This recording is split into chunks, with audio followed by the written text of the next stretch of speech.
एक कबूतर की वजह से साइंटिस्ट को यूनिवर्स की एज पता चल गई। ये कहानी है 1965 की, जब दो साइंटिस्ट ने अपने एंटीना पे एक स्ट्रेंज नॉइज को पकड़ा था। वो नॉइज हर डायरेक्शन से आ रही थी, रुक ही नहीं रही थी। तब उन्हें लगा कि शायद ये नॉइज किसी कबूतर के घोंसला बनाने से आया हो। तब उन्होंने एंटीना को साफ किया, लेकिन फिर भी वो नॉइज रुक ही नहीं रही थी। वो नॉइज थी CMB की। CMB मतलब होता है कॉस्मिक माइक्रोवेव बैकग्राउंड। अब इतना भारी भारी वर्ड तो नहीं समझ में आने वाला है, तो इसको सिंपली समझते हैं। CMB बेसिकली यूज होता है यूनिवर्स की एज को कैलकुलेट करने में। अब वो कैसे, तो बैठ जाओ बताते हैं।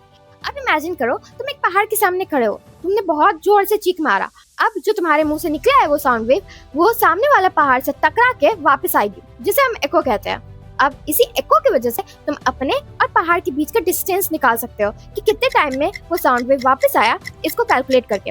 अब यहीं पर इस साउंड वेव को रिप्लेस कर दो लाइट से। अब जब बिग बैंग हुआ और यूनिवर्स बना, तो उस ब्लास्ट से भी कुछ लाइट निकला होगा। अब वो लाइट आज भी यूनिवर्स में एग्जिस्ट कर रही है। जैसे साउंड वेव टकराने के बाद फेड हो जाता है, वैसे ही लाइट भी फेड हो जाती है और कुछ खींच जाती है। इसी को हम कहते हैं CMB। सो बेसिकली यूनिवर्स जब बना था उस समय जो लाइट निकली थी, उसके एको को जो आज भी यूनिवर्स में गूंज रही है, उसे हम कहते हैं CMB, कॉस्मिक माइक्रोवेव बैकग्राउंड। और इसी एको को कैलकुलेट करके टेम्परेचर निकलती है, और उस टेम्परेचर को जब इक्वेशन में फिट किया जाता है, तब निकलता है यूनिवर्स की एज। और मॉडर्न साइंस के हिसाब से यूनिवर्स की एज निकली है कुछ 13.8 बिलियन लाइट ईयर्स।